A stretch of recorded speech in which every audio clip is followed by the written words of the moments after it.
गोरी है कलाइयाँ तुला दे मुझे हरी हरी चूड़ियाँ, अपना बना ले मुझे बालमा।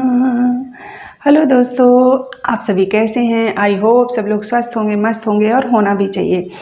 दोस्तों, आप सभी का स्वागत है आपके अपने यूट्यूब चैनल लता ब्लॉग्स पे। दोस्तों, आज हम बात करते हैं चूड़ियों पे। हम महिलाओं के लिए चूड़ियाँ एक तो सुहाग की निशानी मानी जाती हैं, दूसरा हमारे मतलब सुंदरता या फैशन का एक अंग है जो हम पहनते हैं हमेशा। आज के समय में तो मैचिंग की चूड़ियाँ, मैचिंग का सूट, मैचिंग की साड़ी, मैचिंग की चूड़ियाँ सब कुछ चलता है। और दोस्तों, हर समाज का और हर क्षेत्र का अलग अलग तरीका होता है चूड़ियाँ पहनने का। कौन सी चूड़ियाँ पहननी चाहिए, कौन सी नहीं पहननी चाहिए, कैसे पहननी चाहिए, कब पहननी चाहिए, तो ये हर समाज के हिसाब से और क्षेत्र के हिसाब से बदल जाता है। तो दोस्तों, हमारे जो उत्तर भारत में है वहाँ पे कांच की चूड़ियों का बहुत महत्व है और यही हमारे सुहाग की निशानी मानी जाती है, कांच की चूड़ियाँ। तो दोस्तों, कांच की चूड़ियाँ हम पहनते हैं, किस तरह से पहनते हैं और इनके पहनने का एक तरीका भी होता है कि कोई चीज़ सुहाग की हमें कब और कैसे पहननी है और कब और किस समय नहीं पहननी चाहिए। दोस्तों, जो परंपराएं, रीति रिवाज जो पीढ़ियों से चली आ रही हैं एक दूसरे को देखते हुए, या हम लोग बचपन में दादी नानी को देखते हुए आए, फिर मम्मी लोगों को देखते आ रहे हैं, हमारे बच्चे हमें देखेंगे, ऐसे ये पीढ़ियों दर पीढ़ियों चलती आ रही हैं और इनका अपना एक महत्व होता है। घर में जब कोई शुभ काम होता है, शादी, व्रत, त्यौहार, तो इनका और महत्व बढ़ जाता है और इनका एक जो तरीका होता है उसी के अनुसार ये सारे काम किए जाते हैं। तो दोस्तों, ये तो हो गया कि जो अलग अलग क्षेत्र के हिसाब से किया जाता है। दूसरा, जैसे होता ना कि कुछ लोग बोलते हैं कैसी चूड़ियाँ शुभ होती हैं, कैसी चूड़ियाँ अशुभ होती हैं, इस रंग की चूड़ियाँ नहीं पहननी चाहिए। तो दोस्तों, लोग जनरली बोलते हैं ना कि काली चूड़ियाँ नहीं पहननी चाहिए, पर दोस्तों आपको सुनकर हैरानी होगी कि हमारे कानपुर और फतेहपुर ज़िला, यूपी का कानपुर और फतेहपुर डिस्ट्रिक्ट जो होता है, जो हमारे लोगों में क्या होता है कि जो काली चूड़ियों, जब हम लोगों की शादी होती है ना तो काली चूड़ियों में ही होती है, हमें काली चूड़ियाँ पहनाकर ही हमारी शादी होती है। तो दोनों हाथों में जो चूड़ियाँ होती हैं, तो एक हाथ की चूड़ियाँ जो होती हैं वो मायके पक्ष की होती हैं और एक हाथ की चूड़ियाँ जो होती हैं वो ससुराल की तरफ से आती हैं, तो वही चूड़ियाँ पहना के शादी होती है। तो दोस्तों, मुझे ऐसा नहीं लगता कि कोई कलर मतलब ये होता होगा कि ये नहीं पहनना चाहिए, वो नहीं पहनना चाहिए, क्योंकि वो अलग अलग होता है। और हो सकता है बहुत से समाजों में लोग मानते हैं कि काला कलर अच्छा नहीं होता। तो दोस्तों, मैं इसलिए सिर्फ बता रही हूँ कि हम शादी ही काली चूड़ी पहन के होती है और विदाई भी काली चूड़ी में ही होती है। दूसरा, लोग सफ़ेद कपड़ा बोलते हैं ना कि अशुभ माना जाता है शादी वगैरह में। तो दोस्तों, इसका भी एक हमारे यहाँ क्या होता है, जैसे लड़की जब विदाई होती है तो साड़ी, लाल लहंगा, जो भी मतलब जिस कलर का आप लेते हो वो तो पहनते हो, विदाई उसके साथ होती है। लेकिन जो लाल चुनरी उड़ाई जाती है, तो जो हमारी तरफ उड़ाई जाती है, तो हमारी तरफ हम लोगों को विदाई के समय लाल चुनरी नहीं उड़ाई जाती, सफ़ेद कपड़ा होता है, उसको कुछ बोलते हैं, ऐसे कुछ बोलते हैं, तो सफ़ेद कपड़ा होता है। तो जो लहंगा या साड़ी आपने जो पहन रखी है उसके ऊपर से सफ़ेद कपड़ा पहना के हमारी विदाई होती है। तो दोस्तों, ये भी एक भ्रम हो गया ना कि सफ़ेद कपड़ा शुभ होता है। हमारे यहाँ तो काला और सफ़ेद ही पहनाते हैं, तो इसका मतलब क्या शुभ है, लेकिन हमारे तरफ वो शुभ माना जाता है। काली चूड़ियाँ और वो सफ़ेद कपड़ा शुभ माना जाता है। तो इसलिए दोस्तों, ये कलर की तो अपनी अपनी बात है, हर जगह का अपना अपना तरीका होता है, अपने क्षेत्र का कि कहाँ कैसे होता है, पर हमारी तरफ ये होता है। और दोस्तों, तो चूड़ियाँ जो पहनते हैं तो हमारे इनका क्या तरीका होता है। तो दोस्तों, चूड़ियाँ पहनने के, हम सुहागिन महिलाओं को जब भी चूड़ियाँ पहने तो कुछ चीज़ों का ध्यान रखना चाहिए और जो कि ज़रूरी भी होता है। पहली चीज़ दोस्तों कि आपको टूटी हुई चूड़ियाँ कहते हैं नहीं पहननी चाहिए, अच्छी नहीं मानी जाती हैं। कई बार चूड़ियाँ, आजकल फैशन का दौर है, जो चूड़ियाँ आती हैं ना तो जिनके जॉइंट खुल जाते हैं और फिर हमें लगता है यार अब पहन रखी है चूड़ी, टूटी है तो इसको उतारें कि ना उतारें, तोड़ें कि ना तोड़ें, ये चीज़ हो जाती है। पर दोस्तों, कहते हैं टूटी हुई चूड़ी नहीं पहननी चाहिए, तो आप उसको उतार के रख दो, उतर जाती है तो, या नहीं तो फिर आप उसको तोड़ दीजिए। दूसरी चीज़, जब भी हम चूड़ियाँ पहनते हैं, क्योंकि आजकल फैशन का दौर है, तो हर साड़ी के हिसाब से, सूट के हिसाब से, हर शादी वगैरह में थोड़ी थोड़ी देर में लोग बदलते रहते हैं। तो दोस्तों, जब भी चूड़ी उतारें या पहने तो कहते हैं पूरे हाथ कभी खाली नहीं करना चाहिए। आप एक एक हाथ की चूड़ी उतारो, पहले तो एक हाथ की उतारो, एक हाथ की पहन लो, ये अच्छी तरीका है। या तो फिर जैसे अगर आप चूड़ी पहनते हो तो एक एक चूड़ी लास्ट में छोड़ दो, बाकी चूड़ियाँ उतार दो, एक एक चूड़ी लास्ट में छोड़ दो। दोस्तों, ऐसा कुछ नहीं होता है, उस एक चूड़ी से आपका फैशन नहीं ख़राब होता है। या फिर हाथ में धागा बांध दो। खाली हाथ कभी नहीं रखते चूड़ियाँ, सुहागिन महिलाओं के लिए ये है कि खाली हाथ कभी नहीं रखते। चूड़ियाँ पहनते समय आप ना एक एक चूड़ी छोड़ सकते हो या धागा बांध सकते हो, या एक एक हाथ की चूड़ी करके पहन सकते हो। ये सही तरीका होता है दोस्तों, खाली हाथ कभी नहीं छोड़ना चाहिए। और दूसरा दोस्तों, आपने जब कभी भी चूड़ियाँ खरीदी होंगी तो आपने देखा होगा कि चूड़ी वाला एक दर्जन में कितनी 12 चूड़ियाँ होती हैं, लेकिन वो हमेशा हमें 13 ही देता है, 1-2 चूड़ी एक्स्ट्रा ही देता है, कभी 12 चूड़ियाँ नहीं देता। इसी तरह से दोस्तों, जब भी आप चूड़ियाँ पहने तो कभी भी दोनों हाथ में बराबर चूड़ी ना पहने, किसी में एक हाथ में ज़्यादा डालो। लोग जनरली दाहिने हाथ में 1-2 चूड़ियाँ ज़्यादा डाल लेते हैं, तो कभी भी चूड़ी बराबर ना पहने। इसके बाद दोस्तों और क्या करना चाहिए कि आप अपनी पहनी हुई चूड़ी कभी किसी को नहीं दें, कभी भी किसी को नहीं दें। चूड़ी क्या, सुहाग की कोई भी चीज़, आपकी पहनी हुई सुहाग की कोई चीज़, चूड़ी है, जैसे बिंदी है, बहुत से लोग क्या करते हैं ना कि फैशन के चक्कर में को आप लगी हो तो को दूसरे को लगाते हैं, तो इस तरह से कभी नहीं करना चाहिए। बिछियाँ हो गई, जो चीज़ आपकी पहनी है, यूज है सुहाग की, वो आप किसी को ना दें। और दोस्तों, चूड़ियाँ हमेशा जो पहनने का तरीका होता है, आप नहाने के बाद ही पहने। जैसे कई बार होता है चूड़ियाँ नहीं हमारे हाथ में बची, या एक आध बची, या हम बदलना चाहते हैं कि इनको अब बदल के दूसरी डाल लेते हैं, तो आप जब भी बदलें तो नहा, जैसे मान लो अपना सारा काम करें, जब नहा लेते हो नहाने के बाद ही आप चूड़ियाँ पहने दूसरी, ऐसे ना पहने। और दूसरा, ये तो जनरली सबको पता होगा कि घर में सूदक वगैरह कुछ ऐसा होता है तो उस टाइम नई चूड़ियाँ वगैरह, नया कपड़ा, नई चूड़ियाँ कुछ भी नहीं पहनते, तो ये। और दोस्तों, जैसे चूड़ियाँ पहन के कभी नहाना नहीं चाहिए, या चूड़ियाँ हो गई, ये सुहाग का कोई भी चीज़, सिंदूर, चूड़ी, बिछिया या महावर, जो हम पैरों में रंग लगाते हैं, महावर बोलते हैं, तो इनको लगाने के बाद कभी आपको बाथरूम नहीं जाना चाहिए। बाथरूम का मतलब कि आप बाथरूम चले गए, हाथ धुलने, पैर धुलने, ये आपको बिल्कुल भी नहीं करना होता। कम से कम ये सब करने के 10-15 मिनट बाद ही आप जाएं, ये शुभ नहीं माना जाता।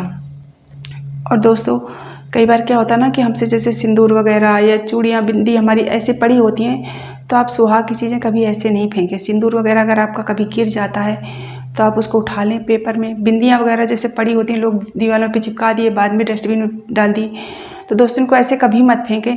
जैसे आपका सिंदूर है, चूड़ी, बिंदियाँ हैं, तो इनको क्या करिए ना, जब भी आपके पास हो तो घर में सबके गमले वगैरह होते हैं या किसी पेड़ वेड़ पे, इनको उठा के आप वहीं पे डाल दो। सबसे अच्छा, सबके घर में गमला होता है, आप गमले में डाल दो। चूड़ियाँ, टूटी चूड़ियाँ हैं तो उनको आप डस्टबिन में डाल दो, क्योंकि उनको चुभने का डर होता है।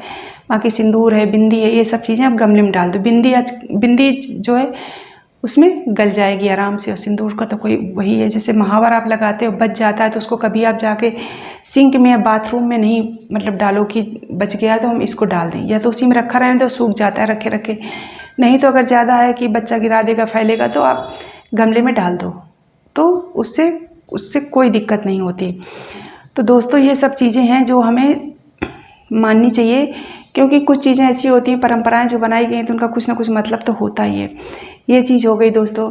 अब जैसे मैंने आपको बोला कि अपनी पहनी हुई सुहाग की चीज़ किसी को नहीं देनी चाहिए। चूड़ी, बिंदी, बिछिया, जो भी है आपका पहना हुआ, कभी किसी को नहीं देना चाहिए। तो क्या दोस्तों इसका ये मतलब है कि हमें सुहाग की चीज़ें किसी को नहीं देनी चाहिए? तो दोस्तों, इसका ये मतलब बिल्कुल भी नहीं है। सुहाग की चीज़ें आप हमेशा दूसरे को दीजिए, लेकिन नहीं दीजिए, कभी अपनी पहनी मत दीजिए। और दोस्तों, सुहाग की चीज़ें जितना आप दोगे उतना अच्छा होता है। कहते हैं ना कि दान आप जितना किसी चीज़ का करते हो तो उससे आपके पास बढ़ता ही है, कभी कम नहीं होता दान देने से। उसी तरह से ये सुहाग की चीज़ें आप जितना जिसको दोगे उतना आपका सुहाग सलामत रहेगा और लंबी उम्र होगी। और दोस्तों, बहुत से लोग क्या करते हैं, जैसे मकर संक्रांति आती है तो उस दिन कहते हैं सुहाग का दान बहुत अच्छा माना जाता है। इधर हरियाणा साइड में तो ये परंपरा बहुत ज़्यादा है। तो लोग क्या करते हैं, जैसे कि संक्रांति को हम खिचड़ी वगैरह तो दान करते हैं पंडित जी वगैरह को। इसके बाद जैसे सुहाग की चीज़ें हो गई, चूड़ी हो गई, बिंदी हो गया, सिंदूर हो गया, महावर हो गया, लिपस्टिक हो गई, 7 चीज़ें 11 चीज़ें लोग ले लेते हैं, पैक करा लिए। फिर जैसे आप 7 सुहागनों को दे सकते हो, 11 को दे सकते हो, 21 को दे सकते हो, आप अपनी क्षमता के अनुसार। और दोस्तों, देना है आप दीजिए, लेकिन उस चीज़ का भी आप ध्यान रखिए कि जब भी आप किसी को चीज़ दो ना सुहाग की, तो ऐसी दो कि बंदा यूज करे। क्योंकि अगर आपने ऐसा दे दिया कि नहीं, हाँ हमने दे तो दिया लेकिन वो कभी यूज ही ना करे, अगर उसकी क्वालिटी अच्छी नहीं होगी तो कौन यूज़ करेगा। दोस्तों, आजकल सब लोग अच्छा यूज़ करते हैं, तब भी आपके देने का कोई फ़ायदा नहीं है। तो उनको ऐसी चीज़ दीजिए कि बंदा यूज करे। सुहाग की चीज़ें इधर उधर नहीं पड़ी रहे, यूज करेगा तो आपके लिए और अच्छा है। तो आप इनको दान कर सकते हैं। सुहाग की चीज़ें बिल्कुल भी आप संकोच ना करें, ये बहुत शुभ माना जाता है। और दोस्तों बहुत बार फिर क्या होता है, जैसे हम आजकल चूड़ियाँ फैशन में पहनते बदलते रहते हैं, तो बहुत सी चूड़ियाँ क्या होती हैं हमारी पुरानी हो जाती हैं या उनका कलर चला जाता है, या आजकल जो उनका ऊपर का डिज़ाइन वगैरह होता है निकल जाता है, तो हम उनको क्या करें, क्या फेंक देनी चाहिए चूड़ियों को?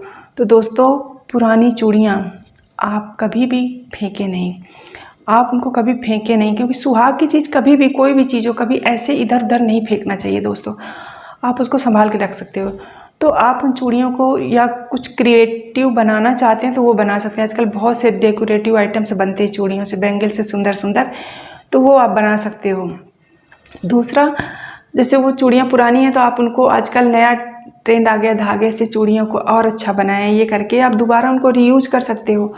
अगर आपको ये भी कुछ नहीं करना तो कोई बात नहीं, आप उनको किसी भी डिब्बे में अच्छे से भर के घर में कहीं पे भी सुरक्षित एक तरफ रख दीजिए, जहाँ पे जैसे आपका सामान स्टोर रूम वगैरह में जहाँ रखा रहता है, जहाँ पे आप ऐसा सामान रखते हो एक्स्ट्रा वाला, वहाँ पे आप रख दो। क्योंकि सुहाग की चीज़ है, उसको इधर उधर ऐसे नहीं फेंकना चाहिए दोस्तों, ये अच्छा नहीं माना जाता है। हाँ, जो टूटी चूड़ियाँ वगैरह होती हैं उनको आप डस्टबिन में डाल सकते हो। बाकी अगर अच्छी चूड़ियाँ हैं और आप चाहते हो कि हम इनको दोबारा नहीं पहनेंगे, हमारे लिए यूजलेस हैं, तो आप उनको इस तरह से कर सकते हो। तो दोस्तों इस तरह से कुछ चीज़ें थी जो हम सुहागिन महिलाओं के लिए सुहाग से या चूड़ियों से जुड़ी हुई, जो हम सबको करना चाहिए। दोस्तों आधुनिकता अपनी जगह है, लेकिन परंपराएं और रीति रिवाज अपनी जगह हैं। आज भी हम कितना भी आधुनिक हो जाएं, लेकिन फिर भी ये चीज़ें, परंपराएं, रीति रिवाज आज भी चलते हैं और करते हैं। दोस्तों हम लोग जनरली लोग कहते हैं फिल्म स्टार्स को फॉलो करते हैं कि वो कैसे रहते हैं, कैसे करते हैं फैशन, लेकिन आपने देखा होगा जब इन लोगों की शादियाँ होती हैं ना, तो सबसे पहले ट्विटर या इंस्टाग्राम पे भी कौन सी फ़ोटो पोस्ट करती है, पूरी मांग, सिंदूर, बिंदी, चूड़ी सब पूरा डालते हैं ना ये लोग। तो इसका क्या मतलब है कि हर समाज में इन सब चीज़ों का महत्व आज भी है। आप कहीं भी पहुंच जाओ, चांद पे पहुंच जाओ या पहुंच गए हैं हम, लेकिन फिर भी परंपराएं और रीति रिवाज हमारे समाज या हमारे भारतीय समाज की ये आज भी बहुत महत्वपूर्ण है, और यह कह लो या हमारे समाज की यही एक खूबसूरती है।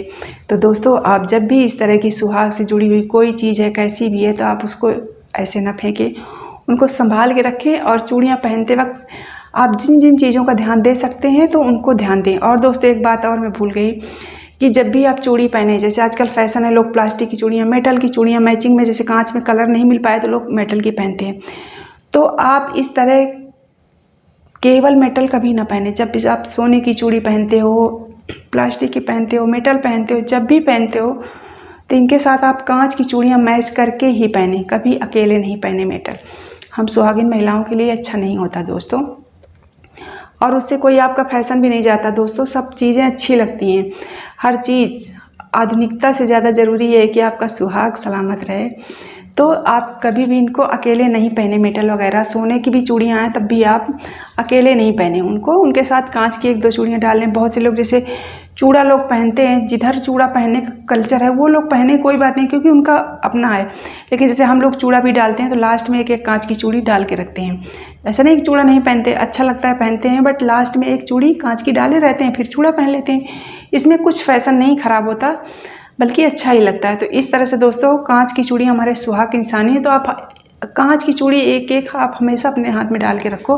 बाकी आगे की चूड़ी आप बदलते रहो, कुछ भी करते रहो, हाथ खाली कभी नहीं रखो। ये सब चीज़ों का ध्यान रखिए दोस्तों, और आप भी सुरक्षित रहिए और अपने सुहाग को भी सुरक्षित रखिए, और उसकी लंबी उम्र के लिए आप इन चीज़ों को फॉलो करते रहिए।